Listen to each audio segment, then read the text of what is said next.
Посебно сме срекни што ние го имаме овде ова свето место и посебно сме срекни што Организацијата на Сојузот на борците на територија на општина Карпош е активна и ги организира овие настани.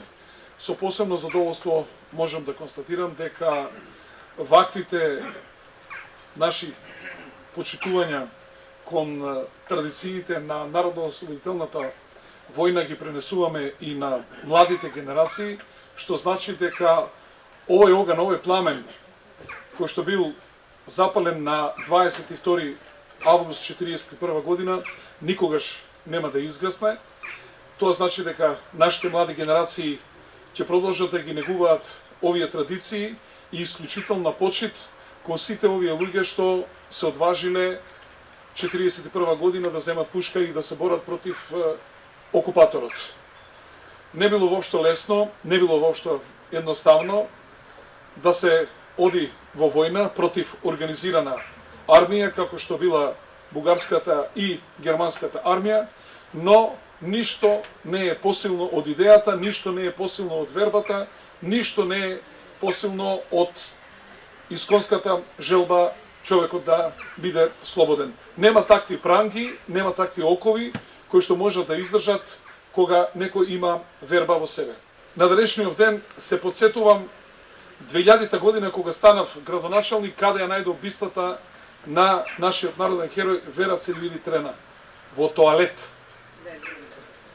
Ете тие што управуваа со општина Карпош и со државата во тоа време таков однос има кон таа млада жена која што го положила својот живот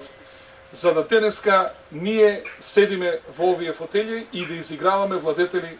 во Република Македонија. Такви работи се недозволиви.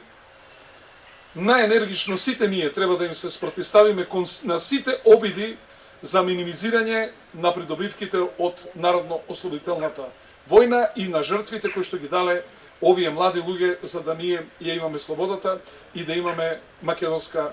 слободна и независна држава. Мораме да водиме сметка да не го минимизираме или да не го изгубиме својот идентитет, затоа што обидите за елиминирање на македонскиот идентитет, јазикот, културата, самобитноста, историјата ни за микрон не се помрднати од годините пред Втората светска војна, за време на Првата светска војна, како и во повојниот период, а колку од тоа ќе се одупреме зависи од нашата жиловост, зависи пред се од образовните процеси кои што ги имаме во образованието во Република Македонија, како и на нас, дедовците, бабите, родителите, браќата, сестрите, како тоа ќе го пренесуваме на младите генерации.